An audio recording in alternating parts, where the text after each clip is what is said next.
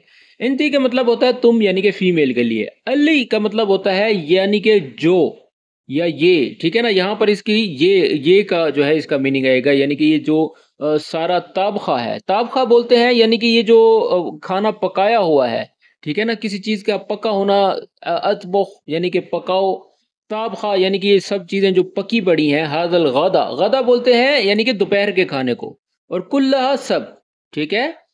अंती अलिताबखा हादल गदा कुल्लहा यानी कि क्या तुमने ये सारा खाना पकाया है।